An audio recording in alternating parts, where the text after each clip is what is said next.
सभी साथियों का एक बार मैं स्वागत करता हूं, अभिनंदन करता हूं अपने स्टडी वेब ऑनलाइन पोर्टल पर। सभी लोग एक बार लाइव आ जाइए फटाफट। आपकी क्लास स्टार्ट हो चुकी है जिसमें हम लोग ज्योग्राफी के 25 महत्वपूर्ण बहुविकल्पीय प्रश्नों पर चर्चा करते हैं। ठीक है, यानी टॉप 5 आपके 25 क्वेश्चंस होंगे या टॉप 25 आपके क्वेश्चंस होंगे जो ज्योग्राफी से रिलेटेड होंगे। ठीक है, तो अभी की श्रृंखला में हम लोग जो है इस वीक से ज्योग्राफी में केवल केवल इंडियन ज्योग्राफी को ही कवर कर रहे हैं। ठीक है, और इंडियन ज्योग्राफी के बहुत ही महत्वपूर्ण क्वेश्चन होने वाले हैं। ठीक है, तो उन साथियों से निवेदन रहेगा जिन्होंने अभी तक चैनल सब्सक्राइब नहीं किया तो सभी लोग चैनल सब्सक्राइब कर लें और जो बगल में बेल आइकन है उसको प्रेस कर दें जिससे आपको टाइम टू टाइम नोटिफिकेशन मिलते रहे। ठीक है, तो चलिए हम लोग अपने क्लास की शुरुआत जल्दी से करते हैं। तो क्वेश्चन हमारे कुछ इस प्रकार के हैं। पहला प्रश्न आपके सामने इस तरीके से है और आपको हर प्रश्न का आंसर देने के लिए लगभग 20 सेकंड का समय मिलेगा मैक्सिमम। ठीक है, तो बताइए पहला प्रश्न है, निम्नलिखित में से किस राज्य में सर्वाधिक संख्या में राष्ट्रीय उद्यान है?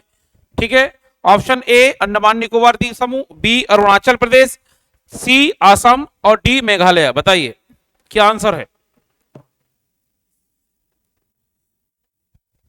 ठीक है, तो सबसे ज्यादा राष्ट्रीय उद्यान कहां है भारत में?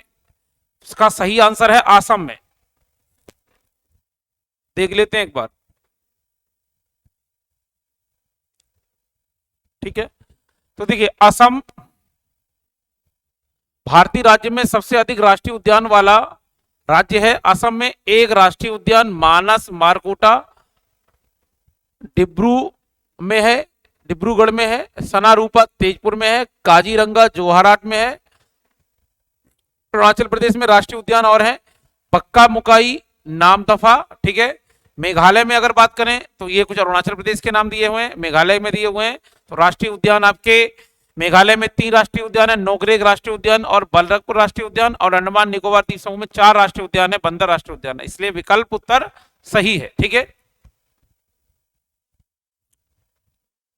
ये ऑप्शन गलत टाइप हो गए दरअसल में, यहाँ 4 होगा, ये 4 होगा और ये आपका होगा 1 2। ठीक है, और यहाँ 2, यहाँ 2 और यहाँ भी 2 और यहाँ आपके सिर्फ 1। ठीक है ना, तो ये ऑप्शन थोड़े से वैसे टाइप हो गए। चलिए ये हो गया आपका सी। तो कई सारे राष्ट्रीय उद्यान असम में है, स्क्रीनशॉट ले लीजिए आप लोग।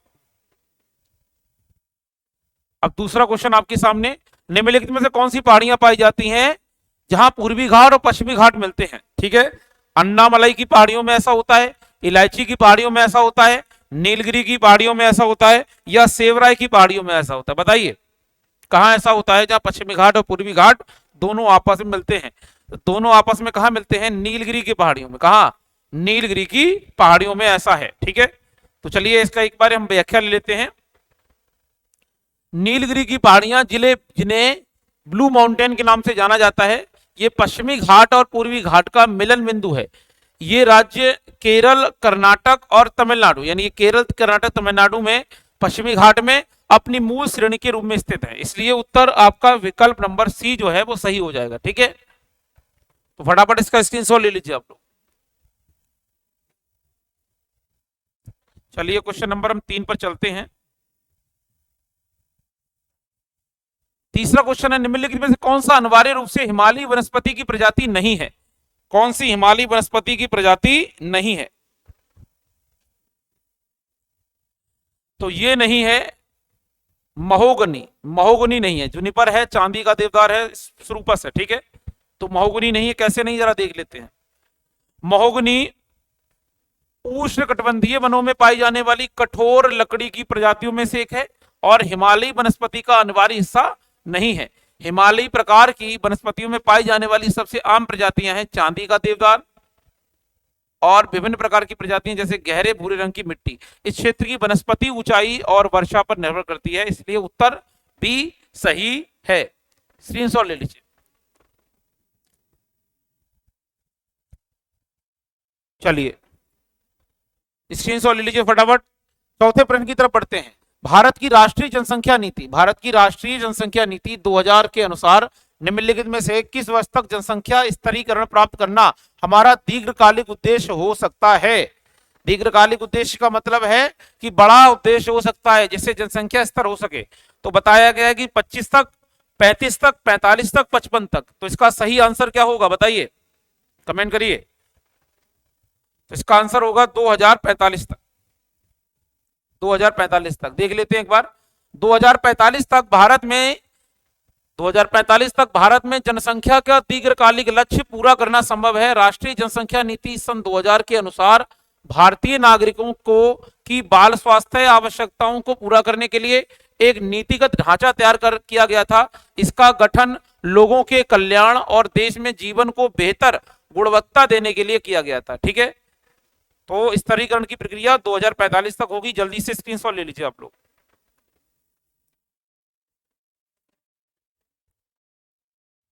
चलिए अब चलते हैं हम लोग फिफ्थ क्वेश्चन की तरफ। फिफ्थ क्वेश्चन कह रहा है कि भारत की जनगणना 2001 के आंकड़ों के आधार पर निम्नलिखित में से किसकी जनसंख्या कम से कम है। तो यानी ये भारत के राज्य हैं, इनमें से पूछ रहा है कि सबसे कम जनसंख्या वाला राज्य कौन सा है। तो राज्य पूछ रहा है और इसमें चंडीगढ़ दिया है, मिजोरम दिया है, पौंडीचेरी दिया है और सिक्किम दिया है। तो राज्य में सिर्फ आपको सिक्किम का आंसर लगा देना, क्योंकि ये दोनों चंडीगढ़ और पौंडीचेरी तो केंद्र शासित हैं, मिजोरम की ज्यादा है, तो सिक्किम बचेगा। और अगर 2001 के 1 की बजाय 11 के आधार पर पूछता, क्योंकि अंतिम बार जनगणना 2011 में हुई है, उसके आधार पर भी हम सिक्किम ही आंसर लगाते। तो एक बार हम लोग व्याख्या देख लेते हैं। तो भारत की जनगणना 2011 के अनुसार सिक्किम की जनसंख्या सटीक है। 2001 में चंडीगढ़ की जनसंख्या लगभग इतनी है। ठीक है, इकाई, दहाई, सैकड़ा, हजार, 10,000, लाख, यानी लगभग 9 लाख के आसपास। मिजोरम की अगर बात करें तो ये 8,88,000 के आसपास है। 2001 की जनगणना के अनुसार पांडिचेरी की बात करें तो ये 9,74,000 के आसपास है। और सिक्किम की अगर बात करें तो 5,40,000 के आसपास है। ठीक है, वैसे भी चारों राज्यों में सिक्किम की सबसे कम जनसंख्या है। स्क्रीनशॉट ले लीजिए, चारों आंकड़े बहुत इंपॉर्टेंट है। छठा क्वेश्चन देखते हैं। सोमपेन जनजाति कहां पर पाई जाती है। नीलगिरी की पहाड़ियों में, निकोबार द्वीप समूह में, स्पीति घाटी में। ये लौह स्पीति घाटी में पाई जाती है या लक्षद्वीप में। तो यहाँ स्पीति घाटी का मतलब लौह स्पीति घाटी। ठीक है, और लौह स्पीति घाटी हिमाचल प्रदेश और हिमाचल प्रदेश की एरिया और के आसपास पाई जाती है। तो आंसर इसका यही है, स्पीति घाटी। एक बार सॉरी, सोमपेन है, सोमपेन स्पीति घाटी में नहीं, मैं गलत बोल गया। ये निकोबार द्वीप समूह में पाई जाती है, विशेषकर निकोबार, यानी अंडमान निकोबार। और अंडमान निकोबार भी दो टाइप से है, अंडमान द्वीप समूह और निकोबार द्वीप। निकोबार होगा इसका आंसर। तो जल्दी से हम देख लेते हैं।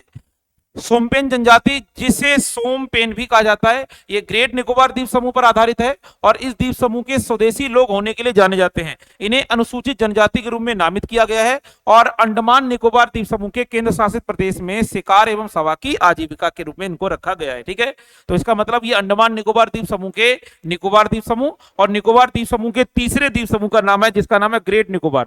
जहां भारत का सबसे दक्षिणी बिंदु है जिसे कहते हैं इंदिरा पॉइंट, ये वहीं पर पाई जाती है। फटाफट स्क्रीनशॉट ले लीजिए इसका।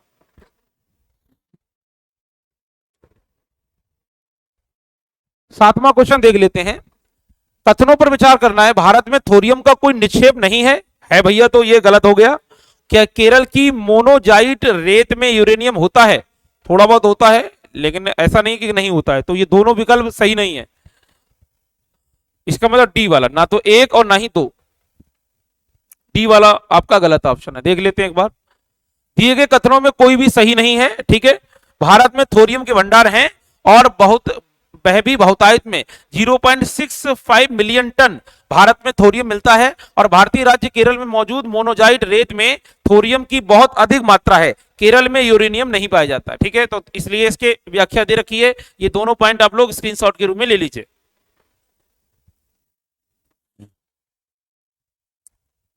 चलिए अब आठवां प्रश्न देख लेते हैं। निम्नलिखित कथनों पर विचार फिर से करना है, सातवें की तरह ही है। केरल में पूरब की ओर बहने वाली कोई नदी नहीं है। तो केरल में पूरब की ओर बहने वाली कोई नदी नहीं है, ऐसा नहीं है। मध्य प्रदेश में पश्चिम की ओर बहने वाली कोई नदी नहीं है, ऐसा भी नहीं है। तो ये डिपेंड करता है, एक दो नदियां हैं लेकिन है, इसका मतलब ये दोनों गलत हैं। तो ऑप्शन नंबर डी सेम। पढ़ लेते हैं एक बार। भारतीय राज्य केरल में तीन पूरब, कितनी नदियां हैं? तीन पूरब से पूरब की ओर बहने वाली नदियां हैं और 41 पश्चिम की ओर बहने वाली नदियां हैं। ठीक है, नदियों और बैक वाटर की भूमि के रूप में हकदार हैं। केरल में पूरब की ओर बहने वाली नदियों के दो के नाम दिए गए हैं यहाँ, एक भवानी और केवानी। ठीक है, और मध्य प्रदेश में पश्चिम की ओर बहने वाली नदियों की अगर बात करें तो ताप्ती, माही और नर्मदा। फटाफट आप लोग स्क्रीनशॉट ले लीजिए, ये भी बहुत इंपॉर्टेंट है।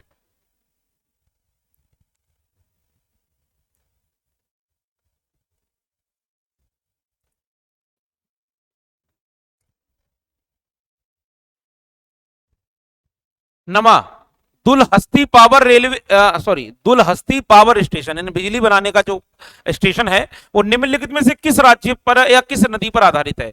ब्यास नदी पर आधारित है, चिनाब पर आधारित है, रवि पर, रवि नहीं है रावी होगा, ये रावी नदी पर आधारित है, या सतलज पर? ये सभी सिंधु तंत्र की नदियां हैं, ठीक है, और भारत के नॉर्थन एरिया में पाई जाती है। तो दरअसल में ये जो स्टेशन है वो चिनाब नदी पर है। बी वाला ऑप्शन सही है। एक बार पढ़ लेते हैं। चिनाब नदी पर आधारित Dulhasti power station Jammu and Kashmir राज्य में 390 मेगावाट का पनडुब्बी संयंत्र है। इसका उद्घाटन 20 अप्रैल 2008 को भारत के पूर्व प्रधानमंत्री डॉक्टर मनमोहन सिंह द्वारा किया गया, ठीक है, इसलिए विकल्प बी सही है। स्टेट आपका जम्मू एंड कश्मीर होगा। स्क्रीनशॉट ले लीजिए इसका। चलिए 10वां देख लेते हैं। निम्नलिखित में से अगरिया समुदाय यानी अगरिया जनजाति या अगरिया समुदाय कहां पाया जाता है? ठीक है, तो आंध्र प्रदेश का एक पारंपरिक ताड़ी निकालने वाला समुदाय है ये, महाराष्ट्र का एक पारंपरिक मछुआरा समुदाय है, कर्नाटक का एक पारंपरिक रेशम बुनकर समुदाय है, या गुजरात का पारंपरिक नमक पैन श्रमिकों का समुदाय है। ठीक है, तो अगरिया दरअसल में नमक से रिलेटेड है, इसलिए गुजरात। डी वाला ऑप्शन सही है।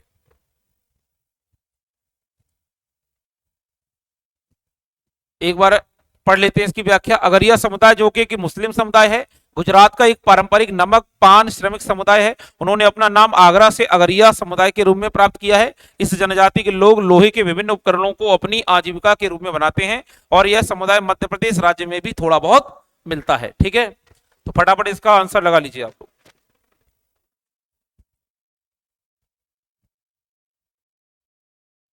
चलिए 11वां प्रश्न देख लेते हैं। निम्नलिखित कथनों पर विचार करना है। 1951 की जनगणना और 2001 की जनगणना के बीच भारत की जनसंख्या घनत्व 3 गुने से अधिक बढ़ गया। 3 गुने से अधिक बढ़ गया, ऐसा नहीं है, नहीं बढ़ा भैया, 3 गुना तो नहीं बढ़ा। 1951 की जनगणना और 2001 की जनगणना के बीच भारत की जनसंख्या वार्षिक वृद्धि दर क्या दोगुनी हो गई? यानी जो जनसंख्या वृद्धि दर है वो क्या दोगुनी हुई है? ऐसा भी नहीं है। ठीक है, तो इसका मतलब डी, ये दोनों गलत है, ऑप्शन है तो डी। अब इसके हम लोग आंकड़े एक बार पढ़ लेते हैं 11वें के। तो कथन 1, 1951 की जनगणना और 2001 की जनगणना के अनुसार जनसंख्या घनत्व व्यक्ति पर किलोमीटर क्रमशः, यानी 51 में 117 था और 2001 में 325 था और 2011 में 382 हो गया है। ठीक है, कथन 2, 1951 से 2001 की जनगणना में जाति है, सॉरी यहाँ जाति होगा, ये जाति लेने घातीय लिख दिया, जातीय आधार पर वार्षिक वृद्धि दर दोगुनी नहीं हुई थी। इसके बजाय यह समय अवधि के दौरान भारत की जनसंख्या 1.25% से बढ़कर 1.95% हो गई। तो दोगुनी नहीं हुई है, बस 1.25 से 1.95% हो गई है। तो इसलिए दोनों ही कथन गलत हैं, इसलिए ऑप्शन नंबर डी सही होगा। ये जनसंख्या के आंकड़े हैं, आप जरूर इनका स्क्रीनशॉट ले लीजिए। अब चलते हैं 12वें प्रश्न पर। निम्नलिखित में से कौन सी नदी भारत में उत्पन्न नहीं होती? तो भारत में उत्पन्न होने वाली नदी, ये सभी नदियां सिंधु तंत्र की नदियां हैं। कौन सा तंत्र? सिंधु तंत्र। और सिंधु तंत्र की सिर्फ 2 ही नदियां हैं जिनका उद्गम भारत से बाहर है। तो भारत से बाहर एक सतलज का बाहर है और दूसरा खुद सिंधु का। और कुल मिलाकर सिंधु तंत्र में 6 नदी, एक मुख्य नदी और 5 सहायक, इसका मतलब 6 नदियां हैं। 6 में से सिर्फ 2 के बाहर हैं, सिंधु सतलज। तो यहां सिंधु है नहीं, रावी है, तो ये रावी है, बार बार रवि लिखा हुआ है, तो सिंधु इसमें है नहीं, तो सतलज ही बची, डी। अब लगा लीजिए जल्दी से इसका आंसर। अब मैं इसकी थोड़ी व्याख्या भी आपको यहाँ पर पढ़ लीजिए, फायदा देगी आपको। भारतीय नदी सिंधु की सबसे महत्वपूर्ण सहायक नदियों में से एक सतलज इस देश में उत्पन्न नहीं होती। इसके बजाय यह तिब्बत में एक राकस नहीं है, राक्षस झील है। ठीक है, तो तिब्बत में 2 झीलें हैं, मानसरोवर झील और राक्षस झील। ठीक है, तो राक्षस झील से ये 4630 मीटर, ठीक है, की हाइट पर उत्पन्न हुआ है। हालांकि 24,087 वर्ग किलोमीटर के क्षेत्र कवर करने के बाद ये भारत में सतलज की बड़ी भूमिका है। ठीक है, फटाफट स्क्रीनशॉट ले लीजिए इसका। अब हम चलते हैं 13वें प्रश्न की तरफ। 13वां प्रश्न आपके सामने है, निम्नलिखित में से किस स्थान पर भारत की दो महत्वपूर्ण नदियों का उद्गम होता है, जबकि उनमें से एक उत्तर की ओर बहती है और बंगाल की खाड़ी की ओर बहने वाली एक अन्य महत्वपूर्ण नदी में मिल जाती है, और जबकि दूसरी अरब सागर में बहती है। बताइए ऐसा कौन से स्थान से मिलने वाली नदियां, मतलब उस पर्टिकुलर नदी की उत्पत्ति के बारे में पूछ रहा है या नदी के जन्म स्थान के बारे में पूछ रहा है, जहां से दो नदियां अलग अलग दिशाओं में, एक अरब सागर में जाती है, एक कहां जाती है, आपकी बंगाल की खाड़ी में। तो क्या बद्रीनाथ में है कोई ऐसा स्थान जहां दो अलग अलग साइड में नदियां जाती हैं? नहीं, बद्रीनाथ में नदियां जो भी जाती हैं वो बंगाल की खाड़ी में जाती हैं। महाबलेश्वर की सारी नदियां बंगाल की खाड़ी में जाती हैं। नासिक से निकलने वाली घड़ियां भी वो ये भी नदियां बंगाल की खाड़ी में जाती हैं। अमरकंटक से ही निकलने वाली दो नदियां हैं जो अलग अलग डायरेक्शन में जाती हैं, एक पूरब की और पश्चिम। तो सही आंसर आपका क्या होगा? एक मिनट, इसमें से एक तो अमरकंटक है, एक बद्रीनाथ, एक महाबलेश्वर।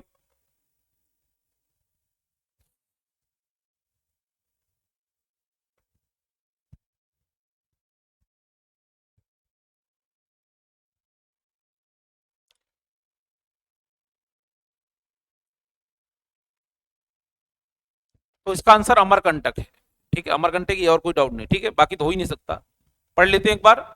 मध्य प्रदेश में राज्य का अमरकंटक वह बिंदु है जब भारत की दो महत्वपूर्ण नदियां नर्मदा और सोन का उद्गम होता है। तो नर्मदा और ताप्ती तो ये आपकी अरब सागर में जाती हैं, लेकिन जो सोन नदी है जो एक प्रायद्वीपीय नदी है जो उत्तर की ओर बहती है और गंगा नदी में मिल जाती है। इसके अलावा नर्मदा नदी पश्चिम की ओर बहती है और अरब सागर में मिल जाती है। तो नर्मदा और ताप्ती दोनों है।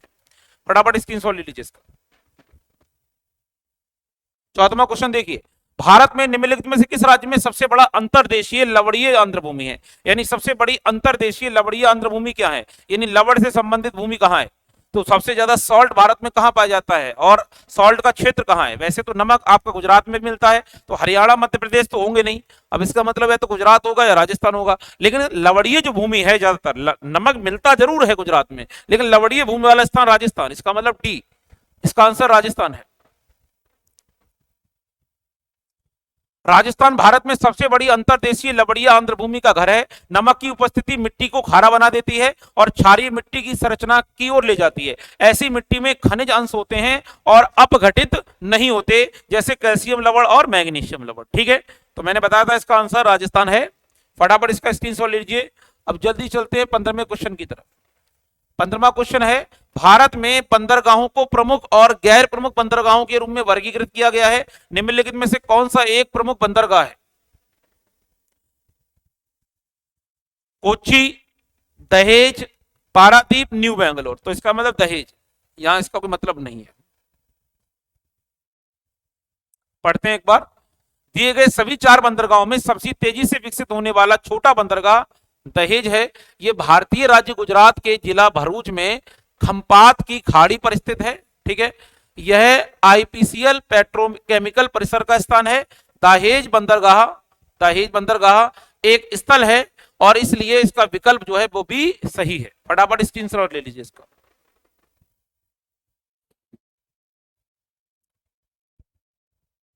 अगला क्वेश्चन 16वां पढ़ते हैं। निम्नलिखित कथनों पर विचार करना है। तो कथन बहुत सारे आते हैं, इसलिए ये आपके लिए इंपॉर्टेंट हो सकते हैं। अब कह रहा है कि दुनिया में उष्णकटिबंधीय रेगिस्तान व्यापार पवन बेल्ट के भीतर महाद्वीपों के पश्चिमी किनारों पर पाए जाते हैं। ठीक है, ये सही है। भारत में पूर्वी हिमालय क्षेत्र में उत्तर पूर्वी हिमालयों से अधिक वर्षा होती है, ये गलत है। तो इसका मतलब एक सही और बाकी सारे गलत। तो एक ही ऑप्शन है ए, केवल एक सही है। 16 का ए है। एक बार हम लोग इसकी व्याख्या पढ़ लेते हैं। पूर्वी हिमालय क्षेत्र में ग्रीष्मकालीन में दक्षिण पूर्वी मानसून से अधिक वर्षा होती है और पश्चिमी हिमालय की तुलना में 4 गुना अधिक वर्षा होती है। ठीक है, तो यही वाला आंसर सही है। इन्होंने व्याख्या गलत टाइप कर दी है। ठीक है, तो ये वाला मतलब नहीं, इन्होंने बी वाला विकल्प लिख दिया है। ठीक है, तो ये वाला सही है और ये गलत है।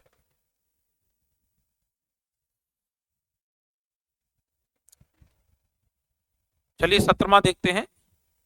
भारत में किसी क्षेत्र की निम्नलिखित विशेषताएं हैं। कौन से क्षेत्र? गर्म एवं आर्द्र जलवायु, वार्षिक वर्षा 200 सेंटीमीटर के आसपास, 1100 मीटर की ऊंचाई पर पहाड़ी ढलान और तापमान की वार्षिक सीमा जो है 15 से लेकर 30 डिग्री सेल्सियस तक है। ठीक है, तो ये किसके लिए? सरसों के लिए अच्छा है, कपास के लिए अच्छा है, काली मिर्च के लिए अच्छा है या तंबाकू के लिए अच्छा है?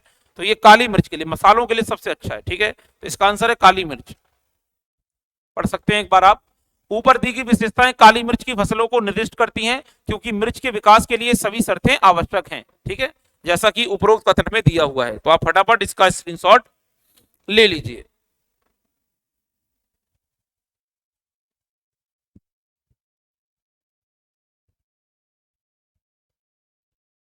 अब 18वां देखते हैं क्वेश्चन। एक तरफ खनिज है और एक तरफ प्राकृतिक स्रोत, इनको हमें मिलान करना है, इनका हमें क्या करना है, मिलान। अब ताम्र की बात करें तो ताम्र यानी तावा सबसे ज्यादा पाया जाता है, ठीक है, झारखंड में, निकिल उड़ीसा में, टंगस्टन केरल में। 90% इनके प्राकृतिक स्रोत भी बता दिए। अब कह रहा है कि दिए गए युग्म में कौन सा सही सुलेमित है। सही सुलेमित वाला हमें आंकड़ा मिलाना नहीं है, हमें सही सुलेमित वाला ढूंढना है, ठीक है। तो ये कह रहा है कि केवल एक सही है, केवल दो सही है, केवल एक तीन सही है, या सभी सही है। तो इसका आंसर सभी सही है, ठीक है, सभी सही आंसर है। फटाफट स्क्रीनशॉट ले लीजिए आप लोग। इसमें व्याख्या में भी वही सारी चीजें हैं। अब 19वां क्वेश्चन देखते हैं। भारत में भूमि उपयोग वर्गीकरण का अनुमानित प्रतिनिधित्व है, कितना अनुमानित प्रतिनिधित्व है।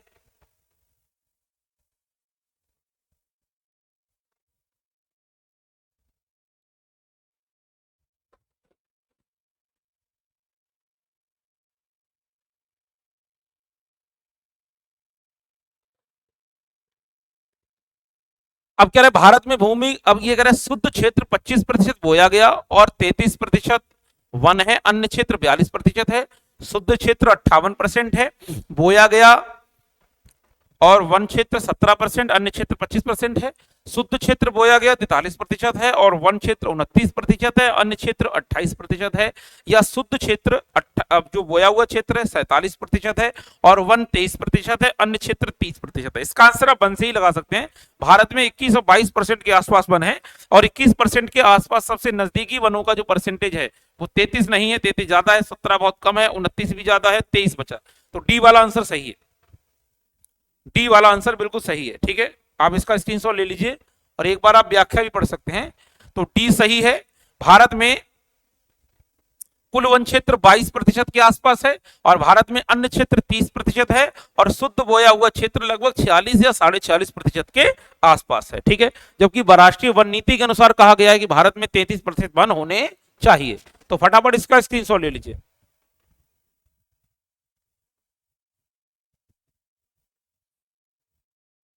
अब 20 में युग्म दिए गए हैं। अब कह रहा है कि ऊपर दिए गए युग्म में सही सुलेमित करिए और इसमें ये बताइए सही सुलेमित है या नहीं है, बताना है आपको। एक तरफ संरक्षित क्षेत्र दिए गए हैं और एक तरफ प्रसिद्धि के लिए दिए गए हैं, ठीक है। अब इसमें से आपको बताना है भितरकनिका उड़ीसा, क्या ये खारे पानी के मगरमच्छ के लिए फेमस है। तो ये सही है बिल्कुल। रेगिस्तान राष्ट्रीय उद्यान राजस्थान, ये ग्रेट इंडियन रिजर्व वेस्टर्न है, सही है। एराविकुलम केरल, ये हुलक गिवन के लिए प्रसिद्ध है, ये गलत है। तो एक और दो सही, इसका मतलब बी वाला ऑप्शन सही है, बिल्कुल बी ऑप्शन सही है इसका। एक बार हम लोग इसकी व्याख्या भी पढ़ लेते हैं जल्दी से। बी, संरक्षित क्षेत्रों की सूची, संरक्षित क्षेत्रों की सूची उनके प्रसिद्ध होने के कारणों का सही उत्तर विकल्प बी है। इसका मतलब है केवल एक और दो सही है। एराविकुलम नेशनल पार्क नीलगिरी के लिए है, जो हुलक गिब्बल के लिए जाता। हालांकि हुलक बिकम मानस राष्ट्रीय उद्यान और कांजीरंगा राष्ट्रीय उद्यान में पाया जाता है, ना कि केरल में, ठीक है। तो इसलिए बी वाला ऑप्शन सही है। जल्दी से फटाफट स्क्रीनशॉट ले लीजिए इसका। 21वां क्वेश्चन देखते हैं। भारत में निम्नलिखित में से किस राज्य का वन सबसे बड़ा क्षेत्र है, यानी वन का सबसे बड़ा क्षेत्र कौन सा भारत में। माउंटेन आंध्र शीतोष्ण वन सबसे ज्यादा पाए जाते हैं, उपोष्ण कटिबंधीय शुष्क सदाबहार वन पाए जाते हैं, उष्ण कटिबंधीय नम पर्णपाती वन पाए जाते हैं, या फिर उष्ण कटिबंधीय आंध्र सदाबहार वन पाए जाते हैं। मतलब सबसे बड़ा क्षेत्र भारत में वनों का कहां है, बताइए इसका आंसर।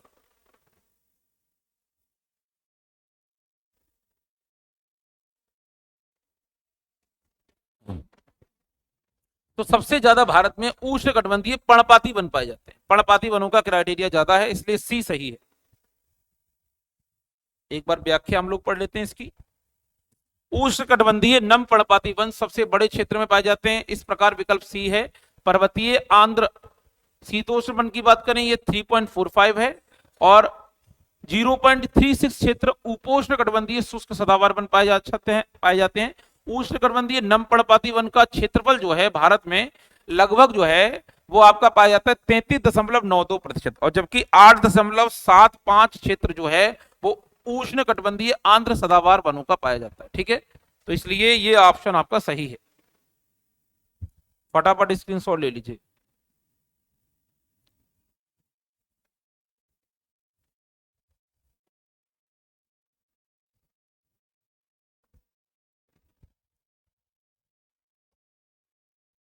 बाईसवा, तमिलनाडु देश में मिल निर्मित सूची धागे का अग्रणी उत्पादक है, क्या कारण हो सकता है? काली कपास मिट्टी राज्य की प्रमुख प्रकार की मिट्टी है, और कुशल श्रम का समृद्ध भंडार उपलब्ध है। इसमें से कौन सा विकल्प सही है? तो काली कपास मिट्टी राज्य की प्रमुख प्रकार की मिट्टी है और कुशल श्रम का समृद्ध भंडार उपलब्ध है। इसमें से केवल एक सही, दो सही, दोनों सही, या एक भी सही नहीं, बताइए। तो इसमें से केवल दो सही है, दो सही है। ये वाला आपका गलत है, केवल काली ही प्रमुख नहीं है। एक बार पढ़ लेते हैं। कथन एक, तमिलनाडु में मौजूद प्रमुख मिट्टी लाल दोमन मिट्टी, लाल रेतीली मिट्टी और जलोढ़ मिट्टी पाई जाती है, इसलिए काली मिट्टी ही प्रमुख नहीं है, इसलिए गलत हो गया। और कथन दो कह रहा है कि तमिलनाडु में मिल निर्मित सूती धागे के प्रमुख उत्पादक होने का एक मुख्य कारण उपलब्ध शुष्क श्रम शक्ति की प्रचुरता है, इसलिए विकल्प नंबर बी सही है।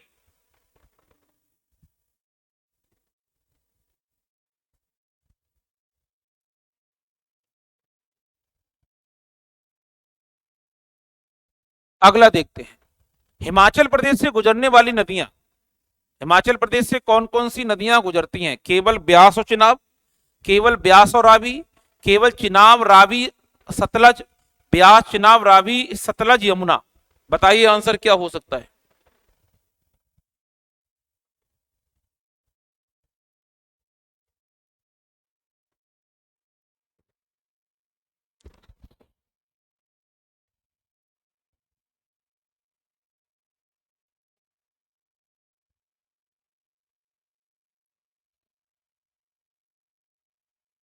तो इसका ऑप्शन सी है, चिनाब रावी सतलज। यमुना का मतलब ही नहीं है, ठीक है, तो यमुना में तो ऑप्शन ही नहीं आ सकता, तो सी वाला ऑप्शन सही है। जल्दी से फटाफट स्क्रीनशॉट ले लीजिए।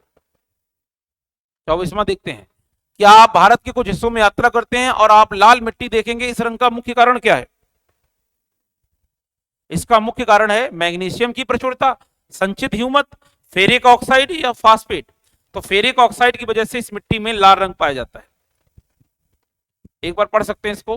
फेरिक ऑक्साइड की उपस्थिति भारत के कुछ हिस्सों में लाल रंग का कारण बनती है, और यह लाल मिट्टी के अलावा कुछ नहीं है। रंग के पीछे का कारण मिट्टी के कणों पर फेरिक ऑक्साइड की पतली परत है। ये मिट्टी ऑर्कियन ग्रेनाइट क्रिस्टलीय चट्टानों पर विकसित हुई है, इसलिए इसका रंग लाल है। तो इसका भी स्क्रीनशॉट ले लीजिए आप। अब हम चलते हैं अपने अंतिम प्रश्न की तरफ, 25वें प्रश्न की तरफ। 25वां प्रश्न कह रहा है कि निम्नलिखित में से कौन सा एक गोंडवाना चट्टानों को भारत की रॉक प्रणालियों में सबसे महत्वपूर्ण मानने का उपयुक्त कारण है? भारत के 90% से अधिक चूना भंडार उसमें पाए जाते हैं, भारत के 90% से अधिक कोयला भंडार इसमें पाए जाते हैं, 90% से अधिक उपजाऊ काली मिट्टी के भंडार पाए जाते हैं, या ऊपर दिए गए कारणों में से कोई भी सही नहीं है, बताइए। तो देखिए, प्रश्न कह रहा है कि निम्नलिखित में से कौन सा एक गोंडवाना चट्टानों के को भारत की रॉक प्रणाली में सबसे महत्वपूर्ण माना जाता है? तो भारत के 90% से अधिक कोयला भंडार यहां पाए जाते हैं, बिल्कुल यही वाला ऑप्शन सही है, बी। ठीक है, तो बी वाला ऑप्शन बिल्कुल आपका परफेक्ट है, सही है। ठीक है, तो एक बार हम लोग इसकी व्याख्या पढ़ लेते हैं।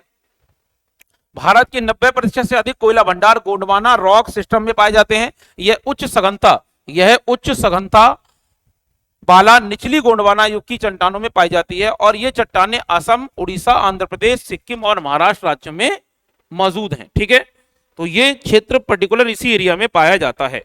ठीक है, तो फटाफट आप इसका भी स्क्रीनशॉट ले लीजिए।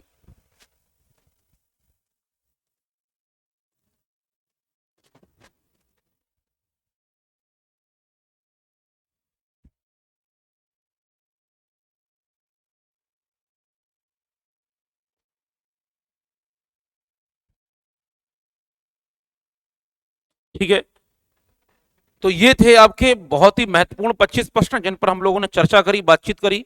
आई होप आप लोगों को ये पूरा वीडियो समझ में आया होगा। किसी भी प्रकार की समस्या है तो आप कमेंट कर सकते हैं। आपका कमेंट का रिस्पांस जैसे ही कोई टीम देखेगी या मैं देखूंगा तो उसका रिस्पांस आपको तुरंत देने का प्रयास करूंगा।